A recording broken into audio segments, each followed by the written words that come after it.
नमस्ते, हम आपकी प्रतीक्षा कर रहे थे।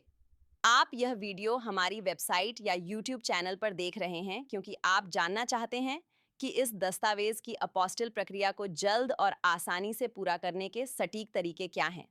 तो चलिए शुरू करते हैं।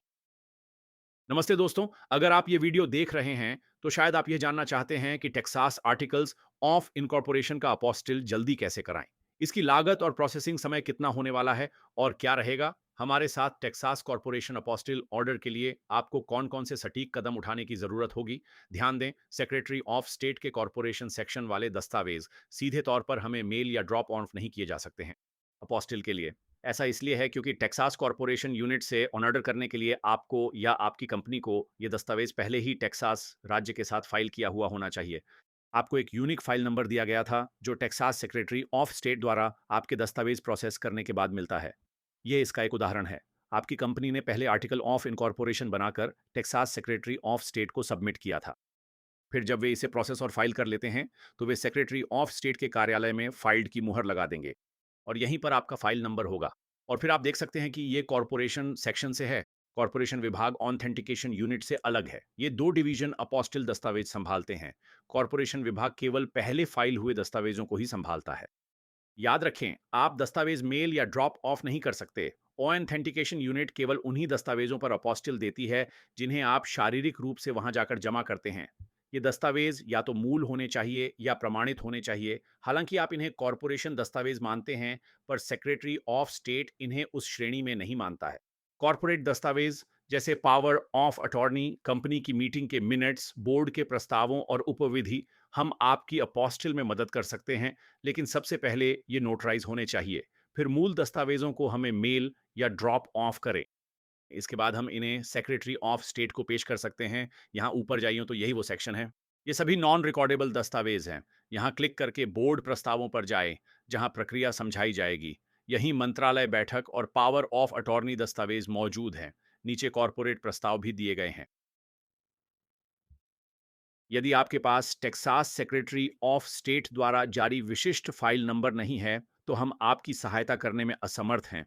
टेक्सास सेक्रेटरी ऑफ स्टेट का कॉरपोरेशन डिवीजन केवल उन्हीं दस्तावेजों पर अपोस्टिल जारी करता है जो उनके डेटाबेस में फाइल नंबर के साथ दर्ज किए गए हैं। इसके अलावा आपको अपनी कंपनी को जारी किया गया वह विशिष्ट एसओएस फाइल नंबर पता होना चाहिए। ऑनलाइन अपोस्टिल ऑन ऑर्डर देने के लिए वह नंबर केवल अंकों में होगा। कॉर्पोरेशन के ऑन ऑर्डर फॉर्म पेज पर, जिसे आप नीचे दिए गए ऑन ऑर्डर फॉर्म बटन पर क्लिक करके एक्सेस कर सकते हैं, आपको हमें एसओएस फाइल नंबर, कॉर्पोरेशन का पूरा नाम देना होगा, अपने दस्तावेज की एक प्रति अपलोड करनी होगी और प्रीपेड रिटर्न फेडेक्स या यूपीएस शिपिंग लेबल भी देना होगा, ताकि हम आपके सभी दस्तावेज आपको या दुनिया में किसी भी व्यक्ति को वापस भेज सकें जिसे आप चाहें। अब अगला है दूसरा चरण, जो है शिपिंग निर्देश। ये दूसरा चरण है। दूसरा चरण शिपिंग के बारे में होगा। इसमें बताया जाएगा कि आप दस्तावेज हमें कैसे भेजेंगे और हम आपके अपोस्टिल किए गए दस्तावेज आपको या जहां भी आप चाहें कैसे वापस भेजेंगे। टेक्सास सेक्रेटरी ऑफ स्टेट के कॉरपोरेशन सेक्शन द्वारा जारी दस्तावेजों के लिए यह विभाग किसी भी व्यक्ति या कंपनी को सीधे अपोस्टिल के लिए अपने दस्तावेज देने की अनुमति नहीं देता है। यानी आप हमें दस्तावेज शिप या मेल नहीं कर सकते, जैसा चरण 1 में बताया गया था, और न ही इन्हें यहां छोड़ सकते हैं। आप केवल नीचे चरण 3 में दिए गए ऑर्डर फॉर्म पेज पर दस्तावेज अपलोड करें। वह चरण इसकी पूरी जानकारी देगा।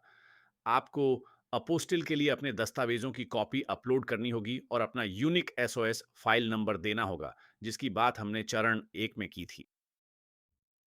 तो आपको शिपिंग को लेकर बस इतना ही ध्यान रखना है कि हमें एक प्रीपेड रिटर्न शिपिंग लेबल दें, ताकि हम आपके दस्तावेज आपको वापस भेज सकें।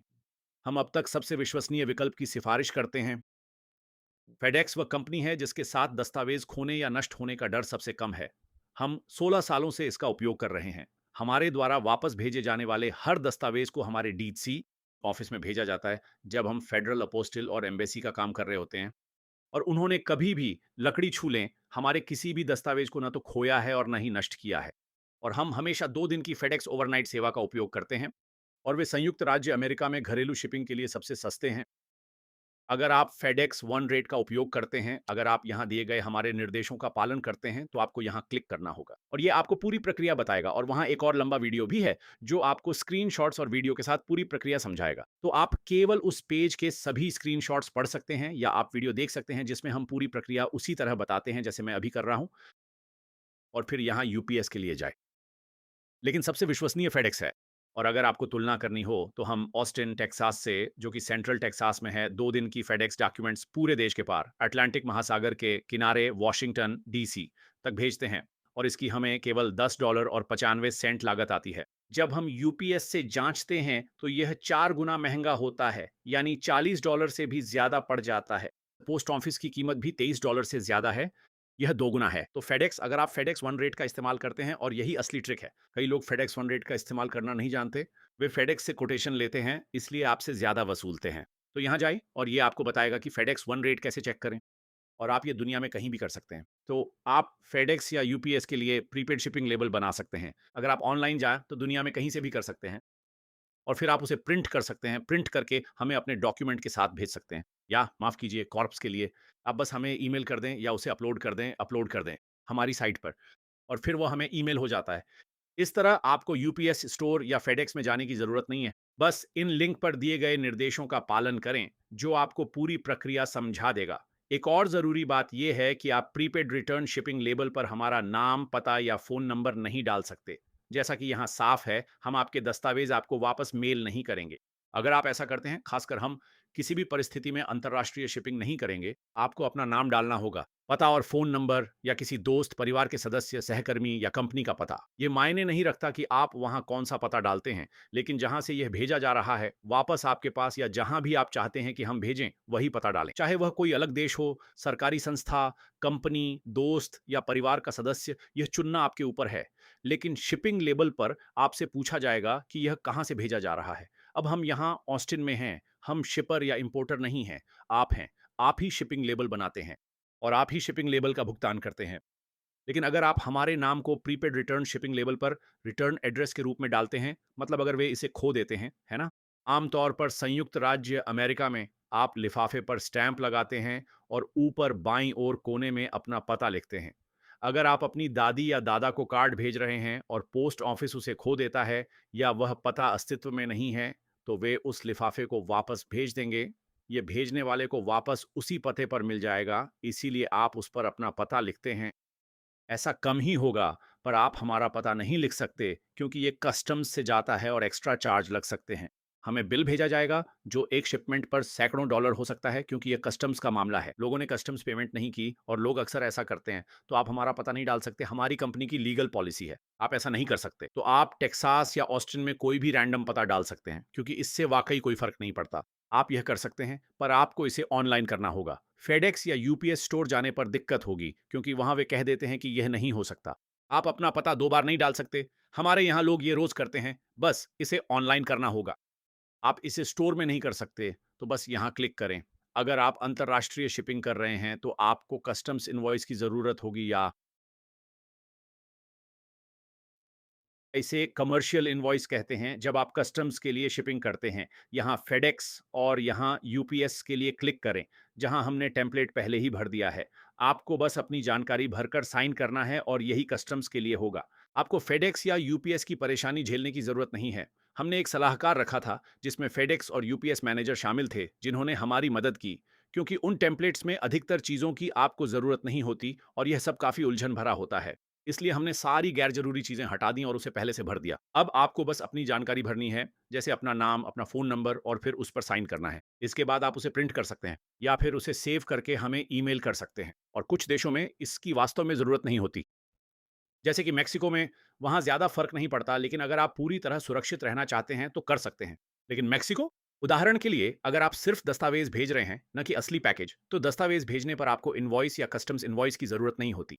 लेकिन फिर भी अगर आप ज़्यादा सुरक्षित रहना चाहते हैं, तो कर सकते हैं। लोग ऐसा करते हैं, वे बस उसे साथ में रख देते हैं, बस इतना ही। कॉर्पोरेट दस्तावेज़ों के लिए यह काफ़ी सरल है, क्योंकि आपको हमें भेजने के लिए लेबल बनाने की चिंता करने की आवश्यकता नहीं है। आप हमें सामान नहीं भेज सकते, इसलिए आप जो कुछ भी करेंगे वह इलेक्ट्रॉनिक रूप से होगा, और आप इसे हमारे ऑन ऑर्डर फॉर्म पेज पर अपलोड करेंगे, और हम तीसरे चरण में इस पर चर्चा करेंगे। ठीक है, धन्यवाद, अलविदा, नमस्ते। ये तीसरा चरण है।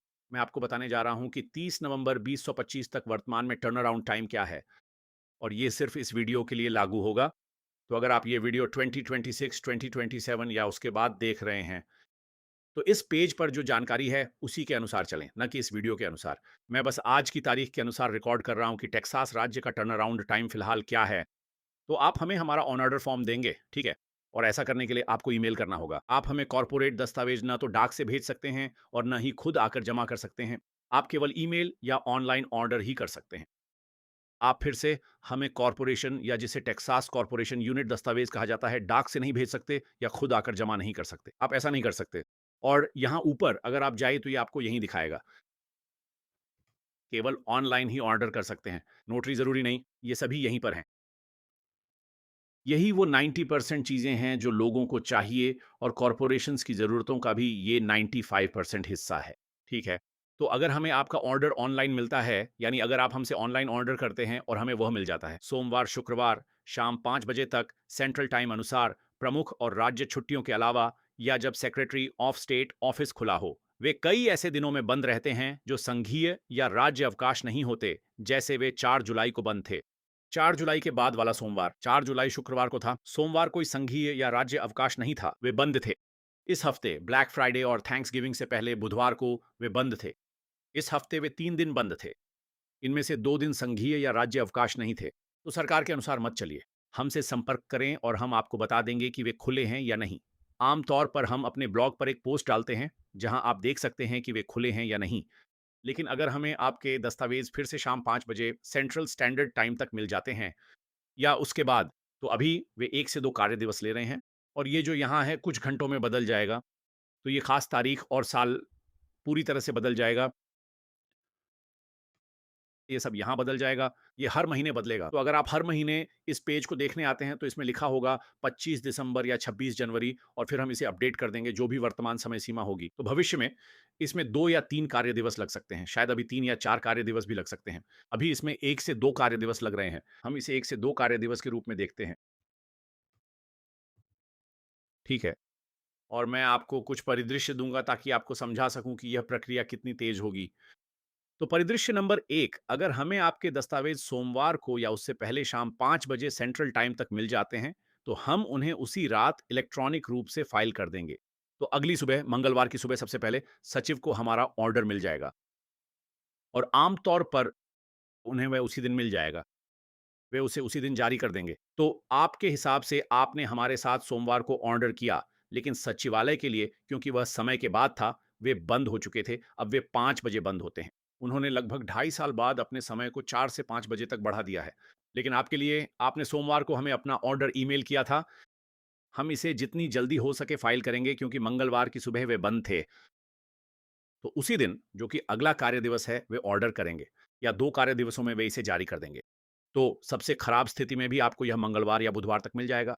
तो अगर आप हमारे साथ सोमवार को फाइल करते हैं, सबसे अच्छा या सबसे खराब मामला, अगर आप हमें इसे सेंट्रल स्टैंडर्ड टाइम के अनुसार 5 बजे तक भेज देते हैं, तो हम इसे मंगलवार या बुधवार को उठाकर आपको वापस मेल कर पाएंगे। और फिर उदाहरण नंबर 2, अगर हमें आपके दस्तावेज सोमवार को हमारे 5 बजे के समय के बाद मिलते हैं, तो स्थिति और भी खराब हो जाती है। ठीक है, हम इसे आने वाले अगले कार्य दिवस में फाइल करेंगे, और फिर वे इसे 1 या 2 कार्य दिवसों के भीतर जारी कर देंगे। तो सबसे अच्छा या बुरा मामला ये है कि वे इसे मंगलवार या गुरुवार को करेंगे। अगर आप सोमवार को ऑर्डर करते हैं, तो ज़्यादा से ज़्यादा हम इसे गुरुवार तक वापस मेल कर पाएंगे, और जल्दी में यह मंगलवार को भी हो सकता है। ये सब सेक्रेटरी ऑफ स्टेट पर निर्भर करता है कि उनके पास कितना बैकलॉग है। लेकिन सामान्यतः, जैसा कि अभी जब ये वीडियो शूट की जा रही है, आमतौर पर ये अक्सर उसी दिन हो जाता है। तो अगर हमें आपका दस्तावेज वहाँ 5 बजे तक मिल जाता है, तो उनके पास ये मंगलवार के अंत तक होगा। हम उसे उसी दिन वापस मेल कर देंगे, यानी अगले ही दिन। 90-85% बार ऐसा ही होता है। वहाँ काम करने वाली लड़कियों से हमारी अच्छी बनती है। वे सभी महिलाएं हैं, और उनका पूरा स्टाफ भी। तो वे हमारे ऑर्डर बहुत जल्दी, बहुत तेज़ी से आगे बढ़ा देती हैं। इसलिए उन्हें कुकीज़ और कपकेक्स देना मेरे लिए फ़ायदेमंद रहता है। तो हम उनका ध्यान रखते हैं। तो हाँ, आम तौर पर यही प्रक्रिया होती है। आम तौर पर इसमें 1 दिन लगता है, और यही हमारा अधिकतम समय रहा है। वेबसाइट और कॉल के अनुसार इसमें 2 कार्य दिवस लगते हैं, पर हमारे साथ ऐसा नहीं हुआ। ज़्यादातर मामलों में ये लगभग हमेशा मंगलवार या बुधवार तक आपको मिल जाएगा, बस इसलिए ताकि आपको पता रहे कि दस्तावेज कितनी जल्दी वापस भेजने हैं, ठीक है? कॉर्पोरेट प्राइसिंग उनकी ऑथेंटिकेशन यूनिट से अलग है। सेक्रेटरी ऑफ स्टेट में 2 अलग-अलग यूनिट्स हैं। एक है जिसे टेक्सास कॉर्पोरेशंस कहा जाता है और फिर है Texas authentication unit. Texas authentication unit काफ़ी सस्ती है। फाइलिंग फीस लगभग 3.5 गुना सस्ती है। हमारी फीस बिल्कुल एक जैसी है, बस हम दोनों के लिए फाइलिंग फीस का भुगतान करते हैं। तो कॉर्पोरेट साइट पर प्रति दस्तावेज कीमत $145 है और इसमें सभी फाइलिंग फीस शामिल हैं। तो आपको कोई फाइलिंग फीस नहीं देनी होती। आपको अतिरिक्त पैसे भेजने की ज़रूरत नहीं है।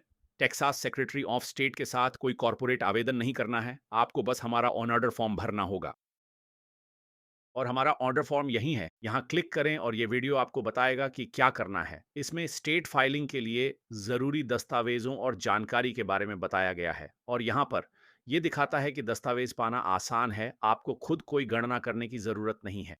अगर आपको एक अपोस्टिल चाहिए तो वह एक 145 है, 2 के लिए 293, 435 इत्यादि।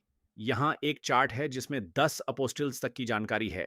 ध्यान दें, अगर आपको एक ही दस्तावेज पर अलग-अलग देशों के लिए कई अपोस्टिल्स चाहिए, तो आप ऐसा कर सकते हैं क्योंकि कॉर्पोरेट इसे सर्टिफाई करेगा। जैसा कि हमने पहले चरण में बताया, आप कई प्रतियां बनवा सकते हैं। मान लीजिए आपके पास आर्टिकल्स ऑफ इनकॉर्पोरेशन हैं और आपको ये 3 विभिन्न देशों हेतु चाहिए।